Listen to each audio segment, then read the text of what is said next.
Hi friends, അസ്സലാമു അലൈക്കും. ഞാനിന്ന് വന്നിട്ടുള്ളത് നെയ്മീൻ വെച്ചിട്ടുള്ള ഒരു ബിരിയാണിയുടെ റെസിപ്പിയുമായിട്ടാണ്. ഞാനിത് നാട്ടിൽ വെച്ച് പിടിച്ച വീഡിയോ ആണ്. കുറച്ച് ലേറ്റായി പോയി.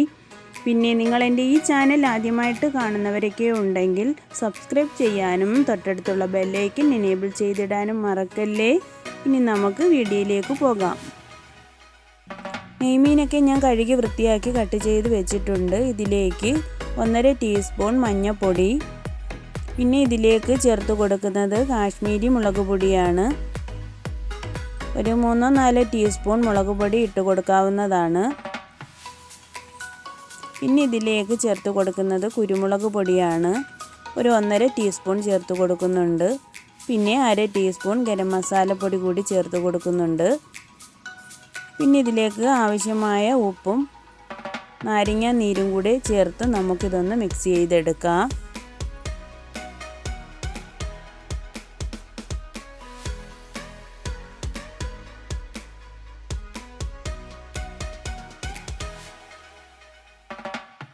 മിക്സ് ചെയ്യുന്ന സമയത്ത് കുറച്ച് വെള്ളവും കൂടി ചേർത്ത് കൊടുത്ത് മിക്സ് ചെയ്തെടുക്കാവുന്നതാണ്.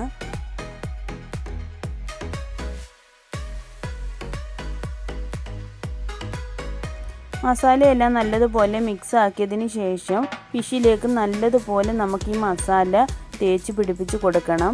എന്നിട്ട് ഒരു അരമണിക്കൂർ റെസ്റ്റ് ചെയ്യാനായിട്ട് മാറ്റി വയ്ക്കാം. പിന്നെ ഞാനിവിടെ ബിരിയാണിക്കുള്ള മസാല തയ്യാറാക്കുന്നതിന് വേണ്ടിയിട്ടുള്ള പച്ചമുളക്, വെളുത്തുള്ളി, ഇഞ്ചി, സവാള എല്ലാം ഞാനിവിടെ വൃത്തിയാക്കി എടുത്ത് വെച്ചിട്ടുണ്ട്. പിന്നെ നമ്മൾ മസാല തേച്ച് വെച്ചിട്ടുള്ള ഫിഷ് ഇപ്പോൾ അരമണിക്കൂർ ആയിട്ടുണ്ട്. ഇതൊന്ന് ഫ്രൈ ചെയ്തെടുക്കാം.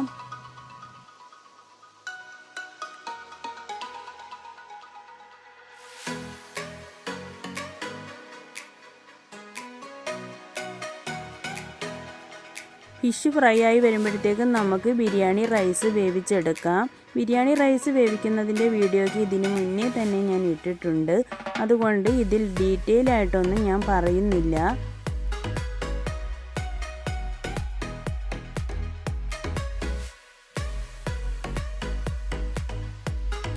ഫിഷ് എല്ലാം ഞാനിവിടെ ഫ്രൈ ആക്കി എടുത്ത് മാറ്റി വെച്ചിട്ടുണ്ട്. ഇനി നമുക്ക് വീണ്ടും ഒരു പാത്രം ഗ്യാസിലേക്ക് വെച്ച് കൊടുത്തിട്ടുണ്ട്. അതിലേക്ക് കുറച്ച് സൺഫ്ലവർ ഓയിൽ ഒഴിച്ച് കൊടുത്ത് കുറച്ച് സവാളയും ഇട്ട് കൊടുത്ത് ഒന്ന് വറുത്തെടുക്കുന്നതിന് വേണ്ടിയിട്ടാണ്. അത് റൈസിലേക്ക് ഇട്ട് കൊടുക്കാനാണ്. സവാള വറുത്ത് കോരി അതേ പാത്രത്തിലേക്ക് തന്നെ കുറച്ച് സൺഫ്ലവർ ഓയിൽ ഒഴിച്ച് കൊടുക്കുന്നുണ്ട്. ഇതിലേക്ക് നമുക്ക് മസാല തയ്യാറാക്കാൻ വേണ്ടിയിട്ടുള്ള സവാള, കറിവേപ്പില, അല്പം ഉപ്പും കൂടി ചേർത്ത് നമുക്ക് നല്ലതുപോലെ ഒന്ന് വഴറ്റിയെടുക്കാം.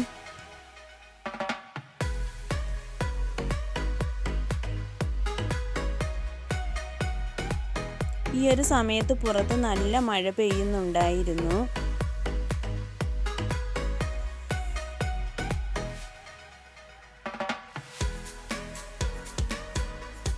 ഇനി ഇതിലേക്ക് നമ്മൾ ചതച്ച് മാറ്റി വെച്ചിട്ടുള്ള ഇഞ്ചി, പച്ചമുളക്, വെളുത്തുള്ളി ഇതിലേക്ക് ഇട്ട് കൊടുത്ത് വീണ്ടും നല്ലതുപോലെ വഴറ്റിയെടുക്കാം.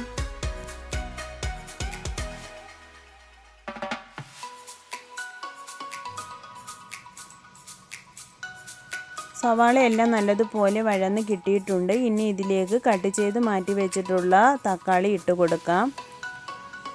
ഇത് നല്ലതുപോലെ ഒന്ന് വഴന്ന് വന്നതിന് ശേഷം നമുക്ക് മസാലയ്ക്ക് ഇട്ട് കൊടുക്കാം. ഈ ഒരു സമയത്ത് റൈസൊക്കെ ഇവിടെ വേവായി തുടങ്ങിയിട്ടുണ്ടായിരുന്നു. മസാലയിലേക്ക് കുറച്ച് ഉപ്പിട്ട് കൊടുക്കുന്നുണ്ട്.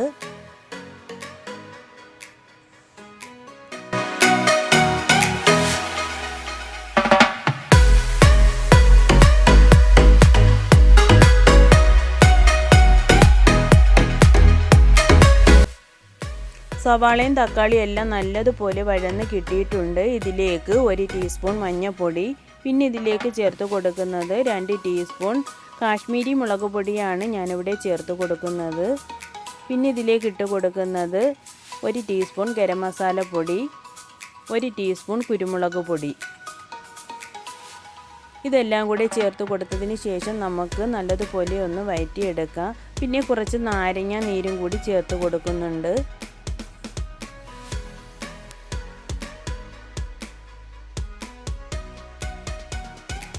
ഇനി നമുക്ക് പൊടികളുടെ പച്ചമണം മാറുന്നിടം വരെ ഒന്ന് വഴറ്റി കൊടുക്കാം. പിന്നെ ഇതിലേക്ക് ആവശ്യത്തിനുള്ള ഉപ്പും കൂടി ചേർത്ത് കൊടുക്കുന്നുണ്ട്. വീണ്ടും നല്ലതുപോലെ ഒന്ന് ഇളക്കിയതിന് ശേഷം നമുക്കിതിലേക്ക് മല്ലിയില ഇട്ട് കൊടുക്കാം. മല്ലിയില ഇട്ട് കൊടുത്തതിന് ശേഷം വീണ്ടും നല്ലതുപോലെ ഒന്ന് മിക്സ് ചെയ്യണം.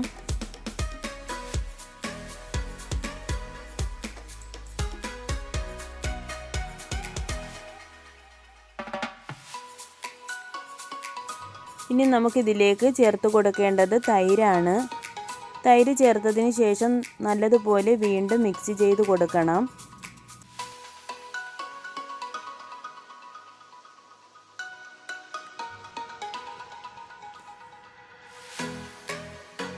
ഇപ്പോൾ തൈരെല്ലാം നല്ലതുപോലെ മിക്സായി വന്നിട്ടുണ്ട്.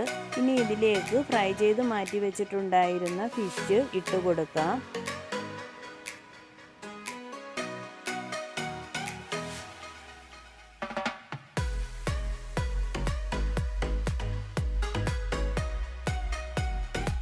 അങ്ങനെ ഫിഷ് എല്ലാം ഇട്ട് കൊടുത്തിട്ടുണ്ട്. ഇനി ഇതിൻ്റെ മുകളിലേക്ക് കുറച്ച് കറിവേപ്പില കൂടി ഇട്ട് കൊടുക്കുന്നുണ്ട്. എന്നിട്ട് ഇത് മൂടി വയ്ക്കാം. ഈ ഒരു സമയത്ത് റൈസ് നല്ലതുപോലെ വെന്ത് വന്നിട്ടുണ്ട്. നമ്മൾ കോരി ഒരു പാത്രത്തിലേക്ക് മാറ്റി. ഇപ്പോൾ നമ്മുടെ ഫിഷും ഇവിടെ റെഡി ആയിട്ടുണ്ട്. ഇനി നമുക്ക് ഈ ഫിഷൊക്കെ ഒന്ന് പാത്രത്തിലേക്ക് മാറ്റാം.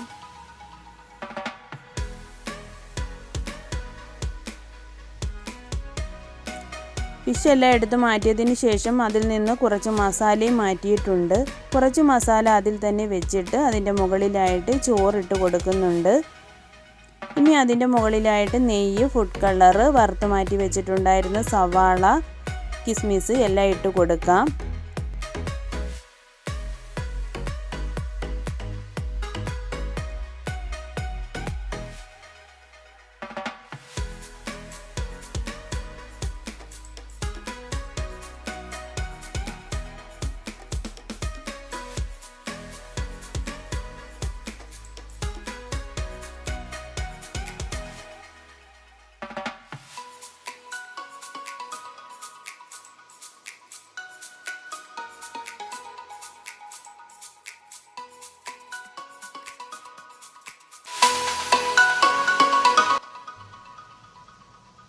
മസാല എല്ലാം ഇട്ട് കൊടുത്ത് ചോറെല്ലാം റെഡിയാക്കിയതിന് ശേഷം ഏറ്റവും മുകളിലായിട്ടാണ് ഫിഷ് വെച്ച് കൊടുക്കുന്നത്. അല്ലെങ്കിൽ നമ്മുടെ ഫിഷൊക്കെ പൊടിഞ്ഞു പോകും. അതുകൊണ്ടാണ്. ഇനി നമുക്കിതൊന്ന് മൂടി റെസ്റ്റ് ചെയ്യാനായിട്ട് മാറ്റി വയ്ക്കാം. ഒരു അരമണിക്കൂറെങ്കിലും റെസ്റ്റ് ചെയ്യാൻ വയ്ക്കണം. ഇപ്പോൾ ഒരു അരമണിക്കൂർ ആയിട്ടുണ്ട്. നമുക്കിതൊന്ന് തുറന്ന് നോക്കാം. ഇപ്പോൾ നമ്മുടെ ഫിഷ് ബിരിയാണി ഇവിടെ റെഡി ആയിട്ടുണ്ട്. ഇതുപോലെ എല്ലാവരും ഒന്ന് ട്രൈ ചെയ്ത് നോക്കണേ. പിന്നെ കമൻറ്റ് ചെയ്യാനും ലൈക്ക് ചെയ്യാനും ഷെയർ ചെയ്യാനും മറക്കല്ലേ. Thanks for watching.